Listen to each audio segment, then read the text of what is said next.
Crude oil rate పెరిగిందని petrol rate పెంచేశారు. ఇప్పుడు crude oil తగ్గిందని పెట్రోల్ రేట్ అని తగ్గించాలత్త. తగ్గిన క్రూడ్ ఆయిల్ రేటుకి పెట్రోల్ రేటుకి ఏమైనా సంబంధం ఉందా? ఇది అన్యాయం కాదా? ఇది మన అమాయకత్వమా లేక వాళ్ళ మూర్ఖత్వమా? ఎందుకు మనం సైలెంట్ గా ఉండాలి? ఒకటేమో కస్టమ్ డ్యూటీ అంటారు, మరొకటి ఎక్సైజ్ డ్యూటీ అంట. మళ్ళీ సెపరేట్ గా స్టేట్ లో వ్యాట్ కలుపుతున్నారు. ఎన్ని ట్యాక్సులు కట్టుకుంటూ పోవాలత్త? ఎన్నికైనా ప్రతి ప్రభుత్వానికి పెట్రోల్ 2 దారులు ఇస్తుంది. ఒకటి రేటు పెంచమని, ఒకటి తగ్గించమని. మేము తగ్గించమని అడుగుతాం, వాళ్ళు పెంచుకుంటూ పోతారు. ఒక్కసారి తగ్గించడానికి ట్రై చేయరా అత్త? ఒక్కసారి.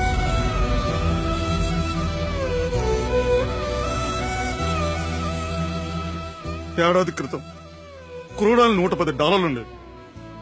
మన పెట్రోల్ $76 ఉండేది.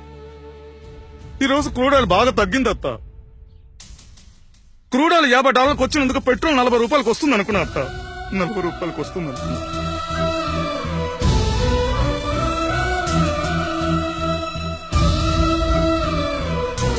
తగ్గించడం అంటే $3 తగ్గించడం కాదత్త. తగ్గించారని జనం నమ్మేలా తగ్గించడం. అందుకే ప్రభుత్వం ఎన్ని చెప్పినా పెట్రోల్ రేటు తగ్గిందని జనం అనుకోవడం లేదత్త. రాష్ట్రంలో $18 వ్యాట్, ఎక్సైజ్ 15, మళ్ళీ కస్టమ్ డ్యూటీ పేరుతో కొంత, అన్ని కలిపి తడిసి మోపుడు అవుతుంది అత్త. పెట్రోల్ రేటు 60% ట్యాక్స్లే అత్త.